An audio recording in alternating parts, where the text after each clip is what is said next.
সম্মানিত প্রিয় ঝিনাইদহবাসী, আমার প্রাণপ্রিয় আমার বয়সী তরুণরা,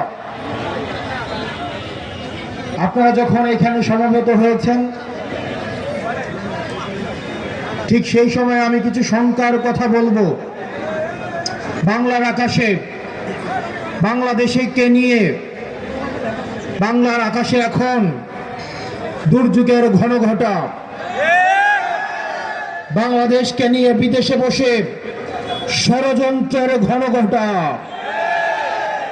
প্রিয় ঝিনাইদহবাসী, গত জুলাই আগস্টে হাসিনা নির্দেশ দিয়েছিলেন, এই শিক্ষার্থীদের উপরে তোমরা লেথাল বুলেট দিয়ে পাখির মতো করে ভোগ ঝাঁঝরা করে দাও। হাসিনা এখন গন কেস, আওয়ামী লীগের চ্যাপ্টার ক্লোজ। আওয়ামী লীগ এমন ভাবে পালিয়েছে, আওয়ামী লীগের পতিত প্রেতাত্মারা ভারতে বসে, লন্ডনে বসে বাংলাদেশের বিরুদ্ধে যতই বিষোদ্গার করুক, Awami League will never come back. প্রিয় ঝিনাইদহবাসী, কিন্তু আমাদের শঙ্কার জায়গাটা, আওয়ামী লীগকে যারা আশ্রয় দিচ্ছে, হাসিনাকে যারা প্রশ্রয় দিচ্ছে, এই মধ্য এশিয়ায় যারা অস্থিতিশীল পরিবেশ তৈরি করছে, ভারত হচ্ছে আমাদের শঙ্কার জায়গা। এই মধ্য এশিয়ায় অস্থিতিশীল পরিবেশ তৈরি করছে ভারত। প্রিয় ঝিনাইদহবাসী, ভারত ইতিমধ্যে safe house of the terrorist হিসেবে পরিচিত হয়েছে। হাসিনা একটা টেররিস্ট, ছাত্রলীগ হচ্ছে টেররিস্ট। সুতরাং তাদেরকে যারা আশ্রয় দিবে, তারা হচ্ছে safe house of the terrorist. গুজরাটের গোসাইমতি, আপনি যদি সেফ হাউস না হয়ে থাকেন টেররিস্টদের, তাহলে শেখ হাসিনাকে বাংলাদেশে পুশিং করুন। আমরা বাংলাদেশের জনগণ তাকে বিচারে ঝুলিয়ে মৃত্যুদণ্ড কার্যকর করা পর্যন্ত অপেক্ষা করব। প্রিয় ঝিনাইদহবাসী, আমাদের পরবর্তী যে যুদ্ধটা, সেটা হচ্ছে বাংলাদেশ বিনির্মাণের যুদ্ধ। আমরা 5 আগস্টের পরে দেখতে পাচ্ছি একটা পক্ষ আমাদের গণতান্ত্রিক উত্তরণের পথে বাধা হয়ে দাঁড়িয়েছে। তারা নির্বাচন পিছানোর জন্য পায়তারা করছে, তারা নির্বাচন পিছিয়ে দিচ্ছে। তারা যদি নির্বাচন চাইতো, তাহলে সংস্কার এবং বিচার দ্রুততম সময়ের মধ্যে কার্যকর করত। তারা নির্বাচন চায় না বলেই এই বিচার এবং সংস্কারে প্রতিনিয়ত পদে পদে বাধা হয়ে দাঁড়াচ্ছে। প্রিয় ঝিনাইদহবাসী, আমাদের এই গণতান্ত্রিক উত্তরায়ণের পথে আর যেন কোনো 1-11 ষড়যন্ত্র না হতে পারে, সেটির জন্য আমাদের সজাগ দৃষ্টি রাখতে হবে। অনেকে ট্যাগ দেওয়ার চেষ্টা করে আমরা নাকি নির্বাচন চাই না। আমরা অবশ্যই নির্বাচন চাই, বিচার এবং সংস্কার সহ। আপনারা শুধু একটা জিনিস চান, যারা বলছে সংস্কার এবং বিচার নির্বাচিত হয়ে আসার পর করবে, তারাও অতীতের অনেক সময় তারা নির্বাচিত হয়েছে, সরকার পরিচালনা করেছেন। এই সরকার পরিচালনা করার পরেও এই ছাত্ররা কিন্তু সংস্কারের জন্য রাস্তায় নেমে আসতে বাধ্য হয়েছে। সুতরাং নির্বাচিত হয়ে আসার পর কে সংস্কার করবে নাকি করবে না, আমরা ভবিষ্যতের অনিশ্চয়তা থেকে আমরা বর্তমানের নিশ্চয়তাকে আমরা প্রাধান্য দিব।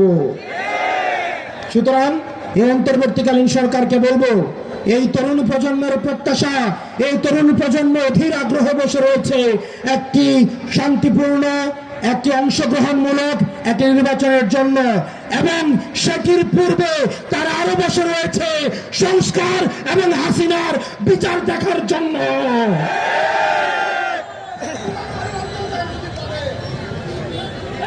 প্রিয় ঝিনাইদহবাসী,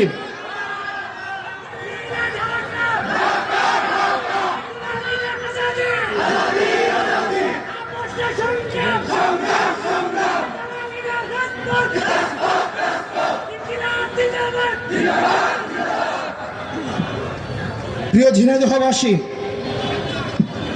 এবং বিশেষ করে যারা তরুণ প্রজন্ম রয়েছে, আমরা যখন তরুণদের সাথে কথা বলি, তারা বাংলাদেশ নিয়ে একই সাথে সাথে যেমন আশাবাদী, একই সাথে সাথে হতাশ। পুলিশ ভাইয়েরা আপনারা যারা রয়েছেন, 5ই আগস্টের আপনাদের যে ভূমিকা, সেই ভূমিকার দায়ভার কিন্তু আপনাদেরও নিতে হবে। অনেক পুলিশ কনস্টেবল আমাদের সাথে এসে কথা বলে, অনেক এসআই আমাদের সাথে এসে কথা বলে যে ভাই, আমরা জনতার বিরুদ্ধে দাঁড়াতে চাই না, কিন্তু কিছু উচ্চাভিলাষী অফিসার তারা রাজনীতির লোভে পড়ে আমাদেরকে তারা ব্যবহার করে। আমরা জানি সব পুলিশ কিন্তু খারাপ না। আমার ভাই, আমার সন্তান, আমার বাবা পুলিশে চাকরি করে, আপনার ভাই, আপনার বাবা, আপনার সন্তান পুলিশে চাকরি করে, সবাই কিন্তু বেনজির হারুন না। সুতরাং পুলিশ ভাইদেরকে আমরা বলবো, আপনাদের যেসব রাজনৈতিক অভিলাষী যেসব অফিসার রয়েছে, আপনারা তাদের মুখোশ উন্মোচন করে দিন। আপনারা রাজনৈতিক দলদাসে পরিণত হওয়ার দরকার নাই। আপনারা আওয়ামী লীগের পুলিশ ছিলেন, আপনারা হইতে পারেন নাই, জনতার বিরুদ্ধে দাঁড়িয়েছেন, আর বাংলাদেশের বিপক্ষে দাঁড়ানোর চেষ্টা করেন না। বাংলাদেশের মানুষ মাফ করবে না। প্রিয় পুলিশ ভাইরা, চলেন আমরা একসাথে আপনাদের সন্তানদের জন্য, পরবর্তী বাংলাদেশের জন্য আমরা একটা সুন্দর পুলিশ কাঠামো গড়ে তুলি। প্রিয় সাংবাদিক ভাইয়েরা, আমরা আপনাদের কষ্ট বুঝি। এখানের অধিকাংশ সাংবাদিক যাদেরকে বেতন দেওয়া হয় না, এখানে অধিকাংশ সাংবাদিক যাদের বেতন 5 থেকে 6,000, অধিকাংশ সাংবাদিক যাদেরকে শুধুমাত্র বোমটা ধরিয়ে দিয়ে বলা হয় আবার কর্ম করে খাও। আমাদের এই ফ্যাসিস্ট, এই পুঁজিবাদী, এই মিডিয়া থেকে, এই মিডিয়া লিগের বিরুদ্ধে আমাদের নিরপেক্ষ এই সাংবাদিক ভাইদেরকেই সামনে এগিয়ে আসতে হবে। প্রিয় সাংবাদিক ভাইয়েরা, আপনারা আপনার অধিকারের পক্ষে কথা বলেন, আমরা আপনার অধিকারের পক্ষে কথা বলছি, আমরা আপনার মুক্তির কথা বলছি, আমরা আপনার ন্যায্যতার কথা বলছি, আমরা আপনার স্বাধীনতার কথা বলছি। প্রিয় সাংবাদিক ভাইয়েরা, আপনারা নিজেদেরকে আর ব্যবহার হইতে দিয়েন না। কোন সরকার যেন আর আপনাদেরকে নিয়ন্ত্রণ করতে না পারে, আপনার কর্মদাতা প্রতিষ্ঠান যেন আপনাকে নিয়ন্ত্রণ করতে না পারে। আপনারা এখন কর্মের জন্য, চাকরির জন্য যেভাবে চুপ হয়ে গিয়েছেন, আপনারা যেন স্বাধীনভাবে আপনারা মতামত প্রকাশ করতে পারেন, আপনাদের ন্যায্য বেতন যেন, ন্যায্য মজুরিটা যেন আপনারা পান, সেজন্য আপনাদেরকে কথা বলতে হবে।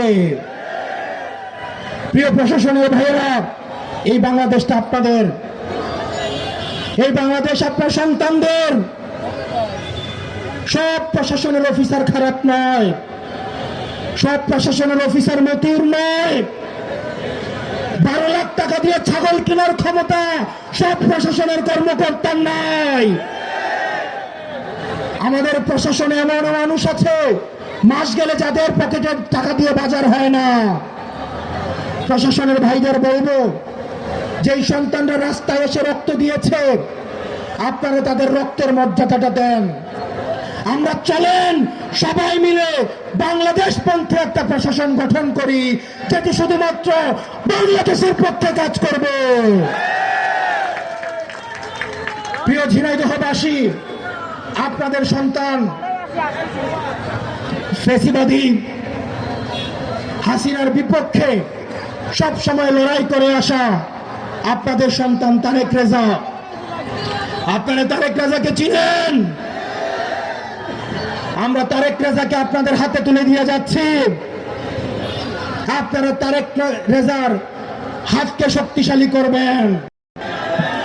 তারেক রেজার হাতকে শক্তিশালী করার মধ্য দিয়ে ঝিনাইদহের মাটিতে এনসিপির ভূমিকাকে আপনারা শক্তিশালী করবেন। প্রিয় তরুণ প্রজন্ম, আমরা আর দুর্নীতি চাই না, আমরা আর চাঁদাবাজি চাই না, আমরা লুটপাটের রাজত্ব চাই না।